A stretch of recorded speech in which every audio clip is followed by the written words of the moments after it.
जय मसीह की। प्रभु का धन्यवाद हो सुंदर समय के लिए जो प्रभु ने मुझे ये समय दिया कि मैं आज आपके सामने प्रभु का वचन लेके आ सकी। परमेश्वर धन्यवाद हो। आज का दिन हमारा मांगने का दिन है, प्रभु से प्रार्थना करने का दिन है।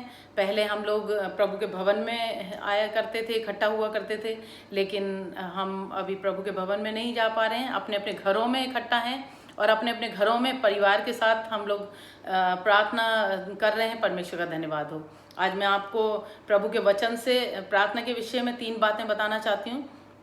मत्ती रचित सुसमाचार और उसका 14 अध्याय 28 से लेके 31 तक। यहाँ पर पतरस के विषय में लिखा हुआ है कि जब वो पानी के ऊपर चल रहा था यीशु मसीह के कहने से, और जब वो चलते चलते उसका ध्यान जो है तूफान की तरफ आया, हवा की तरफ, और वो डूबने लगा। इसके विषय में मैं आपको बताना चाहती हूँ। पतरस के जीवन से मैं आपको 3 बातें बताना चाहती हूँ प्रार्थना के विषय में। पहली बात है कि प्रार्थना के समय जो है परिस्थितियाँ मायने नहीं रखती हैं। हमारे जीवन में जब हम प्रार्थना करते हैं उस समय कोई भी परिस्थिति मायने नहीं रखती है, चाहे हमारे जीवन में कैसी भी परिस्थिति चल रही हो।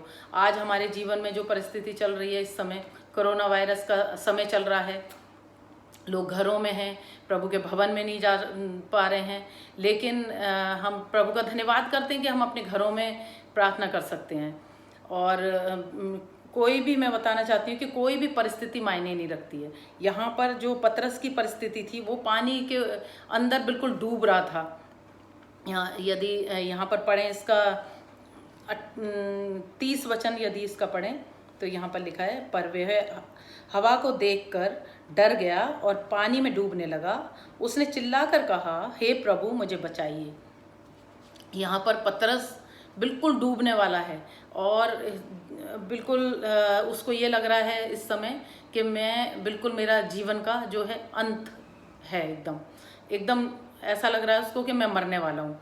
लेकिन उसने उस समय में भी ये देखा कि ये जो मेरे जीवन में परेशानियां हैं, इस समय मैं डूब रहा हूँ, लेकिन ये परिस्थिति मायने नहीं रखती कि मेरी प्रार्थना में रुकावट आने के लिए। मैं इस समय भी प्रार्थना कर सकता हूँ प्रभु से। और उस समय उसने चिल्लाकर कहा, हे प्रभु मुझे बचाइए। मैं ये बताना चाहती हूँ, हमारे जीवन में चाहे कैसी भी परिस्थिति हो, हम हर परिस्थिति में प्रभु से प्रार्थना कर सकते हैं। दूसरी बात मैं बताना चाहती हूँ प्रभु के वचन से, जब हम प्रार्थना करते हैं तो हमें ये देखना चाहिए कि परेशानियां हमारे जीवन में तो हैं, लेकिन परेशानियों से ज़्यादा बड़ा हमारा प्रभु है। हमें ये ध्यान रखना है कि जब हम प्रार्थना करें तो परेशानियों से ज़्यादा बड़ा हमारा प्रभु है। परेशानियों को बड़ा ना समझें। जब हम प्रार्थना करते हैं तो हम ये विश्वास रखें कि जब हम प्रार्थना कर रहे हैं तो हम उसके आगे घुटने टेक रहे हैं जिसके आगे परेशानियां कुछ भी नहीं है। ये याद रखें कि परेशानियां हमारे जीवन में आएंगी और आती हैं, लेकिन हमारा प्रभु बहुत महान है। हमारा प्रभु उन परेशानियों से बहुत बढ़कर है। वो परेशानियां कुछ भी नहीं है उसके आगे। हमेशा ये ध्यान रखें कि कितनी भी बड़ी परेशानी हो, लेकिन उन सब से बड़ा हमारा प्रभु है। यहाँ पर यदि हम इसका पढ़ें 29 और 30 वचन, तो यहाँ लिखा है, यीशु ने कहा, आ। पतरस नाव पर से उतरा और यीशु के पास आने के लिए पानी पर चलने लगा, पर वह हवा को देखकर डर गया और पानी में डूबने लगा। उसने चिल्लाकर कहा, हे प्रभु मुझे बचाइए। यहाँ पर उसके सामने परेशानी थी, और पतरस के सामने परेशानी भी थी और सामने प्रभु भी था।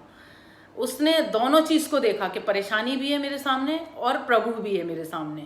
बहुत बार हम लोग अपने जीवन में ये देखते हैं कि हमारे जीवन में ये परेशानी है, और हम परेशानी को याद रखते हैं, प्रभु को हम भूल जाते हैं बहुत बार। लेकिन हमें ये याद रखना है कि हमारे सामने दोनों चीज़ें हैं। हमारे सामने प्रभु भी है और परेशानी भी है, लेकिन हमें किसको महत्व देना है? अपनी परेशानी को महत्व देना है या अपने प्रभु को महत्व देना है? हमें ये याद रखना है कि हम जिसके आगे हैं वो हमारा प्रभु इतना महान है कि उसके आगे कोई भी ये परेशानी बड़ी नहीं है। हमें अब बड़ी दिखाई दे सकती हैं, लेकिन हमारा प्रभु इतना बड़ा है कि उसके आगे कोई भी परेशानी बड़ी नहीं है। हमें ये याद रखनी है दूसरी बात, कि परेशानी जो है हमारे प्रभु से बड़ी नहीं है। तीसरी बात हमें ये याद रखना है कि जब हम प्रार्थना करें हमें ये याद रखना है कि परिवर्तन जो है केवल प्रभु ही ला सकता है।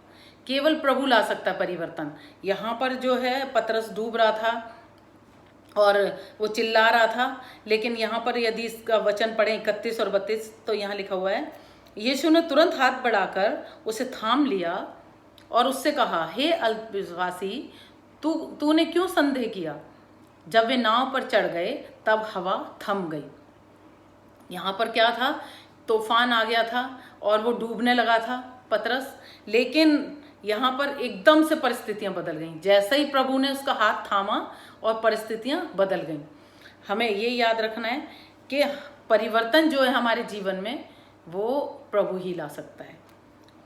हमारे जीवन में जो है प्रभु ही परिवर्तन ला सकता है, हम अपने आप से नहीं ला सकते हैं। आज कोरोना वायरस के लिए लोग वैक्सीन बना रहे हैं और कोई दवाई बना रहा है, कहीं साइंटिस्ट लगे हुए हैं, कहीं बाबा रामदेव लगे हुए हैं, सब बना रहे हैं, खूब मेहनत कर रहे हैं, सब कुछ कर रहे हैं, लेकिन हमें ये याद रखना है परिवर्तन केवल और केवल प्रभु ही ला सकता है, उसके अलावा कोई और नहीं ला सकता। प्रभु ही है जो हमारे जीवन में परिवर्तन ला सकता है। आज जो कोरोना वायरस चल रहा है वो पूरी सृष्टि के ऊपर है, वो पूरे संसार में फैला हुआ है, पूरे दिल्ली में, भारत में, विदेशों में, सब में फैला हुआ है। लेकिन हमें ये याद रखना है कि ये कोरोना वायरस को भी प्रभु ही हटा सकता है, परिवर्तन जो है प्रभु ही ला सकता है। यहाँ पर जैसे ही प्रभु ने उसका हाथ थामा, यहाँ लिखा 32 वचन में, जब वे नाव पर चढ़ गए तब हवा थम गई। जैसे ही नाव पे चढ़ाया है उसको, पतरस को, तुरंत एकदम हवा थम गई, एकदम से परिवर्तन आ गया उनके जीवन के अंदर। आज हमारे जीवन में चाहे कितनी भी परेशानियां हो, हमें याद रखना है कि परिवर्तन केवल प्रभु ही ला सकता है। हमें 3 बातें याद रखनी है जो मैंने बताई हैं कि परिस्थितियां हमारे जीवन में मायने नहीं रखती हैं। जब हम प्रार्थना करते हैं हम किसी भी परिस्थिति में प्रार्थना कर सकते हैं। दूसरी बात मैंने बताया, परेशानियों से ज़्यादा हमारा प्रभु महान है। हमें ये याद रखना है, हमारी परेशानियाँ जितनी बड़ी हैं उससे बहुत बड़ा हमारा प्रभु है। तीसरी बात हमें ये याद रखनी है, परिवर्तन केवल और केवल प्रभु ही ला सकता है हमारे जीवन में। जो भी परिस्थितियां हो हमारे जीवन में, लेकिन प्रभु ही है जो परिवर्तन ला सकता है। परमेश्वर का धन्यवाद हो इस सुंदर वचन के लिए। प्रभु ने जो ये वचन दिया कि हम प्रार्थना के लिए उत्साहित हो सकें, परमेश्वर का धन्यवाद हो। आइए हम प्रार्थना करें। धन्यवाद, धन्यवाद महान परमेश्वर पिता, धन्यवाद करते हैं प्रभु जी सुंदर समय के लिए जो आपने हमें ये समय दिया प्रभु जी, कि हम प्रभु जी आपके वचन से उत्साहित हो सके, आपके वचन से प्रभु जी हम उत्साहित हो सके प्रार्थना के लिए। प्रभु जी सचमुच जब हम प्रार्थना करते हैं तो कोई भी परिस्थिति मायने नहीं रखती है, हम किसी भी परिस्थिति में आपसे प्रार्थना कर सकते हैं, चाहे हमारे जीवन में कैसा भी समय चल रहा हो, लेकिन प्रभु हम आपसे हर समय प्रार्थना कर सकते हैं। धन्यवाद परमेश्वर पिता, सचमुच परमेश्वर पिता आप महान हैं परमेश्वर। परेशानियां हमारे आगे आएंगी, लेकिन हमारे सारी परेशानियों से बड़ा हमारा प्रभु है। परमेश्वर आपका धन्यवाद करती हूँ प्रभु, धन्यवाद करती हूँ कि परिवर्तन आप हमारे जीवन में लेके आते हैं प्रभु जी। हमारे अंदर कोई योग्यता नहीं कि हम परिवर्तन ले आएँ इस महामारी के समय में, इस परेशानी के समय में, लेकिन प्रभु जी आप ही हैं जो हमारे जीवन में परिवर्तन लेके आते हैं। परमेश्वर आपका धन्यवाद, धन्यवाद सुंदर वचन के लिए। प्रभु जी इस समय प्रार्थना करती हूँ अपनी कलीसिया के एक एक जन के लिए प्रभु जी, जो परमेश्वर पिता यदि कोई हमारी कलीसिया में बीमार है प्रभु जी उनको छुएं और चंगाई दें। कोई भी परेशान है प्रभु जी उनकी हर एक की परेशानियों को प्रभु जी आप मिटाएं परमेश्वर पिता। महान प्रभु जी सभी के घरों में उन्हें आशीष दें परमेश्वर पिता। प्रार्थना करती हूँ इस समय संजय के मम्मी और पापा के लिए प्रभु जी, उनको भी आप छुएं और चंगाई दें परमेश्वर पिता।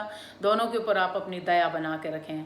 संजय की मम्मी इस समय ज़्यादा तकलीफ में है परमेश्वर पिता, बीमार हैं, आप उनकी परिस्थिति जानते हैं परमेश्वर पिता। धन्यवाद महान परमेश्वर कि आप उनके वचन में लिखा है प्रभु जी कि आप परमेश्वर हमारे मांगने से पहले जानते हैं हमारे जीवन की ज़रूरतों को प्रभु जी। महान परमेश्वर आप संजय की मम्मी को भी छुएं चंगाई दें। प्रार्थना करती हूँ इस समय सत्य भाई के लिए प्रभु जी, उनको भी छुएं चंगाई दें परमेश्वर पिता, दया करें उनके ऊपर परमेश्वर। धन्यवाद प्रभु जी आपने पहले से उनको बेहतर करा है प्रभु जी, वो प्रभु जी बोल पाते हैं परमेश्वर पिता, और परमेश्वर पिता आपने हमारी प्रार्थनाओं को सुना है परमेश्वर। धन्यवाद प्रभु जी। प्रार्थना करती हूँ इस समय टीटू के पापा के लिए प्रभु जी, उनको भी आप संभालें प्रभु जी, उनके ऊपर भी अपनी दया करें, वो भी इस समय बीमार हैं प्रभु जी, आप छुएं और चंगाई दें परमेश्वर पिता। प्रार्थना करती हूँ कलीसिया के एक एक परिवारों के लिए प्रभु जी, सभी के आप साथ बने रहें परमेश्वर पिता। धन्यवाद करती हूँ प्रभु जी, आप हमारी हर एक प्रार्थना को सुनते हैं परमेश्वर पिता। आपने मेरी इन प्रार्थना को भी सुना है परमेश्वर, धन्यवाद करती हूँ। सारा आदर और महिमा आपको देते हुए धन्यवाद के साथ प्रार्थना प्रभु यीशु मसीह के नाम से मांगती हूँ, सुने और स्वीकार करें। आमीन। जय मसीह की।